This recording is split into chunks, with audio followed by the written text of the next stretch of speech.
Ako naman hindi naman sikat na vlogger. Walang pangalan sa social media. Gusto ko lang maglabas din ng aking komento o hinaing sa nangyayari sa gobyerno natin ngayon. Feeling ko kasi wala tayong gobyerno eh. O nga pala ay meron akong Facebook page, Kuya Johnny. Ayaw kasing haluan na ng politika yung Facebook ko.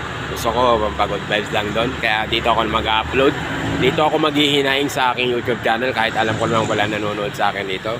Kasi para sa akin kasi wala rin ako makausap. Wala akong paglabasan ng mga aking opinion.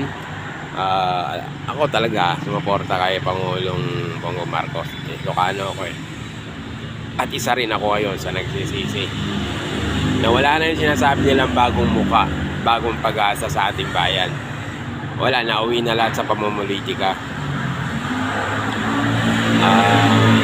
Hindi na naisip yung mga pinangako idol. Yun na sinasabi natin eh, na mahilig tayong maniwala sa mga politiko. Kung sabi nga namin, ang politiko may mga kasabihan yan.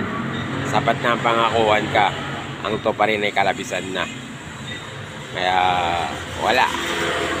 Nga tayo ngayon, wala tayong magagawa. Ang magagawa na lang natin ngayon, protektahan natin ang Vice President. Alam nyo naman, sa totoo lang talaga, hindi naman mananalo talaga sa BBM kung hindi sinuportahan ni Vice President ng Pangulo na ng tawag natin eh. Para sa akin, susunod na presidente Sara eh. Grabe yung paninira ang ginagawa. Sobra.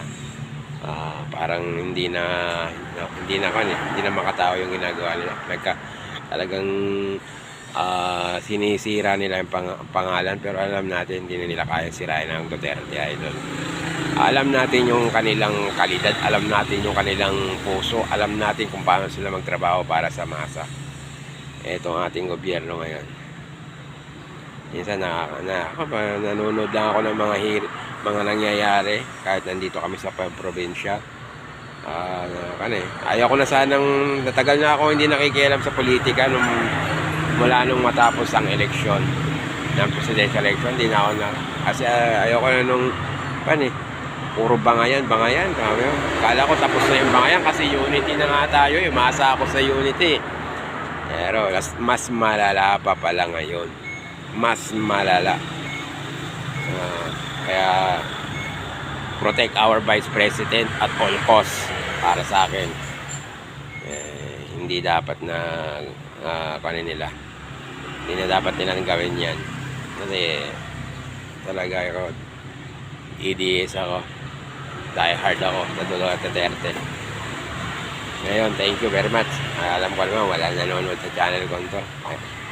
Pero gusto ko lang din sana may makapanood. Isa rin ba kayo sa mga nagsisisi? Umasa tayo na matatapos ng Vice President Sara Duterte ang kanyang termino.